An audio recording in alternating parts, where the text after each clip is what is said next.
책 주목에서 158번째로 읽어드리는 책은 J.D. 그리어가 쓴 구원의 확신입니다. 진실로 구원은 한순간에 일어나고 한 번 구원받은 사람은 영원히 구원받는다. 그러나 구원받은 사람의 표는 그가 믿음의 고백을 그의 삶의 마지막까지 유지하는 것이다. 구원은 한 번의 의식을 통해 올려지고 그 이후 잊히는 기도가 아니다. 구원은 한순간에 시작하여 남은 생애 동안 유지되는 회개와 믿음의 자세이다. 2011년에 실시된 바나그룹 조사에 따르면 미국 전체 성인의 절반이 이와 같은 기도를 올려드렸고 결과적으로 자신이 천국으로 가고 있다고 믿고 있지만 설사 그렇다고 해도 이들 중 다수가 교회에 거의 출석하지 않고 개인적으로 성경을 읽지 않으며 또한 교회 밖 사람들과 특별히 다른 방식의 삶을 살고 있지 않다. 선생들이여 내가 어떻게 하여야 구원을 받으리이까? 주 예수를 믿으라. 그리하면 너와 내 집이 구원을 받으리라. 그의 믿음을 의로 여기시나니 내가 만일 내 입으로 예수를 주로 시인하며 또 하나님께서 너를 죽은 자 가운데서 살리신 것을 내 마음에 믿으면 구원을 받으리라. 사람이 마음으로 믿어 의에 이르고 입으로 시인하여 구원에 이르느니라. 회개는 행동하는 것이다. 회개는 믿음 위에서 행동하는 것이다. 회개는 당신이 이해하는 예수님에게 기초하여 당신의 삶의 방향을 전환하는 것이다. 회개를 떠나서는 구원도 없다. 당신은 회개하지 않거나 믿지 않고도 예수님을 당신의 마음에 영접할 수 있고 예수님이 당신의 마음으로 오시기를 분명한 표현으로 요구하지 않고도 회개하고 믿을 수 있다. 회개와 믿음은 이미 다 이루신 그리스도의 사역을 향해 당신이 취하는 마음의 자세다. 그러한 자세의 시작을 기도로 표현할 수 있다. 하지만 그 기도와 자세를 동일시하는 실수를 범하지는 말라. 죄인의 기도는 마법의 주문이나 구원의 케이크를 위해 따라야 할 레시피가 아니다. 참된 것, 즉 중요한 것은 당신이 내뱉는 말 배후에 있는 회개와 믿음의 자세다. 기도는 그 자세를 말로 표현하는 한에서만 유효하다. 예수님을 당신의 마음에 영접하라와 같은 문구를 지나치게 강조하는 것은 확신을 갖지 말아야 할 사람에게 확신을 주고 확신을 가져야 할 사람으로부터 그것을 빼앗을 수 있기 때문이다. 성경에서 마음이란 그 사람의 자리이다. 그런 의미에서 예수님을 당신의 마음으로 모신다는 것은 그분 자신이 당신의 가장 깊은 곳으로 녹아들어 가신다는 것, 즉 당신이 당신의 소망을 그분의 의로우심에 두고 그분의 능력을 의지하며 마음 가장 깊은 곳에서부터 그분의 주인 되심에 복종하는 것을 의미한다. 구원의 순간 신자에게로 녹아 들어가시는 하나님을 가리켜 교부들은 테오시스, 신성화라고 불렀다. 그리스도가 자신의 영을 우리의 영과 결합시키는 것이다. 그런 의미에서 그리스도는 우리 마음에 계신다. 그리스도 안에 있는 우리의 신앙을 어떠한 말과 행동으로 표현하느냐가 아니라 그러한 말과 행동으로 회개와 믿음을 대체하지 않는 것이다. 죄인의 기도를 올려드리는 것은 우리가 천국에 들어가기를 원하는 사람들로 하여금 치르게 하는 일종의 개신교 의례가 되어버렸다. 이는 약식 복음으로서 남은 생애 동안 그것을 유지해 나아가는 것이라기보다는 예수님과 맺고 그것으로 끝인 거래가 되기 쉽다. 당신이 선한 일을 행하는 것은 하나님이 그것들 때문에 당신을 인정하시리라는 희망 때문이다. 이것은 사실 하나님을 향한 사랑이 아니다. 자기 보호다. 하나님이 당신을 이미 용납하셨다는 사실을 아는 확신만이 당신을 자유롭게 해서 하나님 때문에 하나님을 구하도록 만들어 줄 것이다. 참된 순종은 단순히 일련의 규칙들을 지키는 것 이상이다. 그것을 당신에게 명하신 분을 깊이 또 진심으로 사랑하기 때문에 그것을 행하는 것이다. 종교는 우리에게 행위를 바꾸라고 명령하지만 우리의 마음을 변화시키지는 못한다. 올바른 것을 행하라고 말할 수는 있지만 올바른 것에 대한 사랑을 주지는 못한다. 복음과 그것이 생산하는 확신만이 우리 마음속에 올바른 것에 대한 열정을 창조하는데 이는 오로지 복음만이 우리의 마음속을 깊숙이 침투해 그것의 뒤틀린 본성을 참으로 변화시키기 때문이다. 사도 바울은 우리가 우리 자신을 위한 그리스도의 희생의 영광에 압도될 때에만 우리 자신이 영광으로 변화될 수 있다고 했는데 이것은 하나님을 갈망하기 때문에 그분을 섬기고 의를 사랑하기 때문에 의를 행하는 사람들의 영광이다. 또한 그는 성령의 열매들, 사랑과 희락과 화평, 오래 참음, 자비와 같은 우리를 향한 하나님의 사랑을 확신하는 심령 안에서만 자란다고 이야기했다. 우리를 위한 하나님의 사랑은 우주에서 가장 높은 사랑이다. 예수님은 다음과 같이 말씀하셨다. 아버지께서 나를 사랑하신 것 같이 나도 너희를 사랑하였으니. 예수님은 성부 하나님이 자신을 사랑하셨던 것처럼 우리를 사랑하시고 우리가 하나님에 대해 자신이 가지셨던 것과 동일한 확신을 갖기 원하신다. 이것은 하나님과의 관계에서도 마찬가지다. 그분이 우리를 소중히 여기신다는 사실을 할 때 우리는 그분과 가까워지기를 원한다. 두려움은 비록 우리가 그분의 명령에 순종한다고 해도 우리로 하여금 그분과 멀어지게 한다. 하나님은 단순한 노예의 섬김이 아니라 아들의 친밀함을 원하시기 때문이다. 복음은 우리에게 그런 온전한 사랑을 베푼다. 우리를 위한 하나님의 사랑은 우주에서 가장 높은 사랑이다. 예수님은 다음과 같이 말씀하셨다. 아버지께서 나를 사랑하신 것 같이 나도 너희를 사랑하였으니. 예수님은 성부 하나님이 자신을 사랑하셨던 것 같이 우리를 사랑하시고 우리가 하나님에 대해 자신이 가지셨던 것과 동일한 확신을 갖기 원하신다. 영생은 단순히 우리가 죽어서야 들어가는 실제가 아니다. 그것은 오히려 현재 우리 안으로 들어오시는 것으로 이것의 증거는 모든 곳에 나타난다.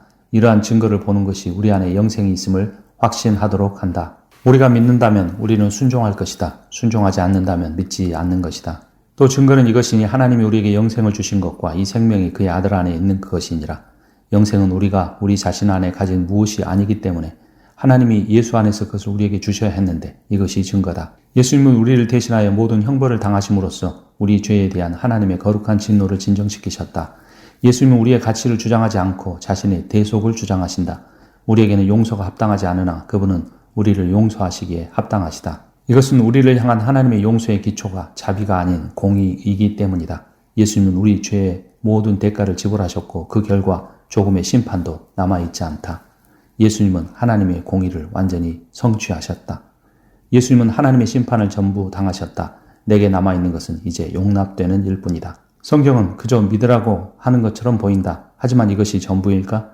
예수님이 하나님의 아들이시고 우리 죄를 위해 십자가에 죽으셨다는 사실을 정신적으로 인정하는 것? 약 80%에 달하는 미국인들이 이를 믿는다고 말하지만 많은 경우 이것은 이들의 삶에 어떤 차이도 만들어내지 못한다. 예수님의 형제 야고보는 심지어 귀신들도 이렇게 믿고 떤다고 했지만 우리는 천국에서 이들과 어울리지 않을 것이다. 회개는 행동하는 믿음이다. 성경적으로 말해 회개와 믿음은 같은 총체의 일부분이다. 예수님이 주님이심을 믿을 뿐만 아니라 의지적인 행위로서 그분이 우리의 정당한 주권자이심을 더불어 믿고 그분께 복종한다. 노아는 방주를 지었다. 아브라함은 그의 집을 떠났다. 야곱은 그의 손자들을 축복했다. 요셉은 자기 뼈를 위하여 명령했다. 모세는 고난받기를 선택했다. 여호수아는 여리고성을 돌았다. 위대한 믿음의 장은 행동에 대한 장이다. 믿음은 행동하는 것이다. 회심은 의식의 완성이 아니라 관계의 시작이다. 의식의 확신은 정확한 말과 기억을 기초로 한다. 관계의 확신은 회개와 믿음이라는 현재의 자세를 기초로 한다. 구원은 이미 다 이루신 그리스도의 사역에 대한 회개와 믿음의 자세이며 그것을 통해 당신은 천국을 향한 당신의 소망의 무게를 당신 자신의 의로부터 이미 다 이루신 예수 그리스도의 사역으로 옮기게 된다. 당신이 그런 결정을 내렸음을 확신하는 방법은 당신이 현재 그리스도 안에 거하고 있느냐는 사실을 통해서다. 성경은 구원을 한순간에 일어나는 사건으로 묘사한다. 우리는 거듭난다. 우리의 죄는 씻김 받는다. 그리스도의 의는 우리의 것으로 여겨진다. 우리는 흑암의 권세에서 빛의 나라로 건진받는다. 죽음의 아들들에서 하나님의 사랑받는 아들, 딸들로 변화된다. 하나님의 은혜는 우리 위에 머물러 있던 그분의 진노를 대체한다. 그리고 우리는 그분의 영으로 충만해지고 세례를 받아 그의 몸이 된다. 이 모든 것이 한순간에 일어난다. 이들 중 어느 것도 점차적인 발전이 아니다. 구원은 단순히 하나님이 예수에 대하여 약속하신 두 가지 사실, 즉 그가 우리 죄의 대가를 지불하시고자 십자가에 못 박히셨다는 사실과 하나님이 그런 희생을 속전으로 인정하셨다는 증거로서 그가 부활하셨다는 사실을 의지하여 얻어진다. 아브라함은 하나님이 자신의 말씀을 지키시리라고 믿어 구원을 얻었고 나는 이미 그렇게 하셨다고 믿어 구원을 얻었다. 구원을 의식이 아닌 그리스도를 향한 자세로 보라. 그리스도를 향하여 언제나 합당한 유일한 자세는 그분의 주인 되심에 굴복하고 그분이 행하시겠다고 말씀하신 바를 행하셨음을 믿는 것뿐이다. 믿음은 이미 다 이루신 예수님의 사역을 붙드는 손이다. 성령이 일으키시는 믿음은 언제나 새로운 마음, 즉 선한 행위를 사랑하고 예수님을 위하여 그것을 추구하는 마음을 낳는다.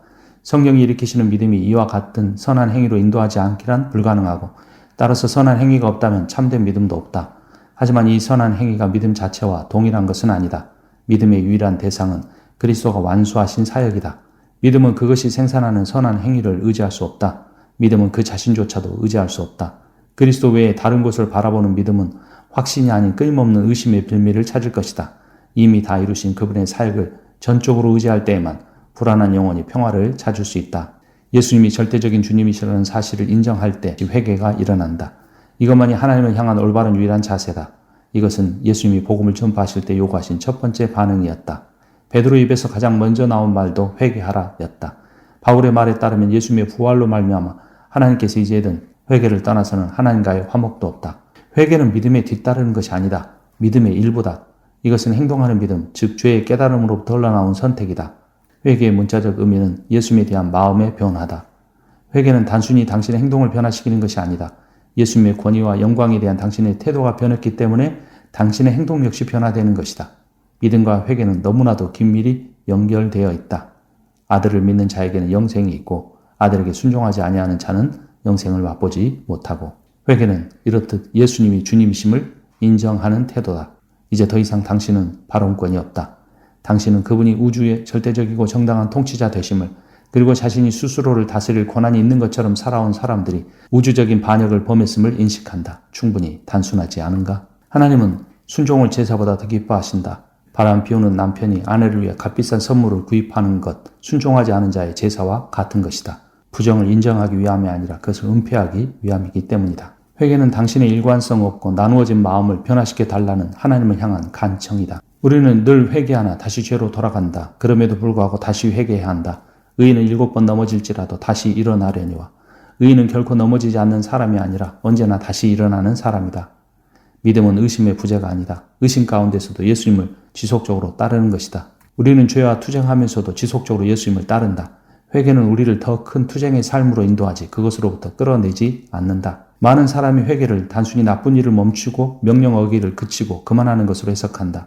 하지만 예수님은 우리를 그분의 제자로 부르셨고 이것은 그분의 뜻과 사명을 적극적으로 쫓는 것을 의미한다. 십자가를 지고 예수님을 쫓는 것이다. 예수님을 따른다는 것은 그분과 함께 행하는 것이다.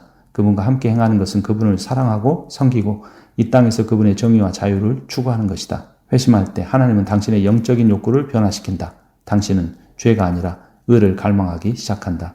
갈망의 변화는 예수님을 따르기로 한 당신의 선택을 통해 가장 먼저 입증된다. 우리의 갈망을 변화시켜 주시는 분은 하나님이시지만 그것에 복종하기로 선택하는 것은 우리들이다. 죄를 완전히 멈추거나 죄에 대한 모든 갈망을 잃어버리는 것이 아니라 우리는 죽는 날까지 육신과 씨름하는 것이다. 성경은 한 번 받은 구원이 영원한 것이라고 가르친다. 아버지께서 내게 주시는 자는 다 내게로 올 것이요 내게 오는 자는 내가 결코 내쫓지 아니하리라.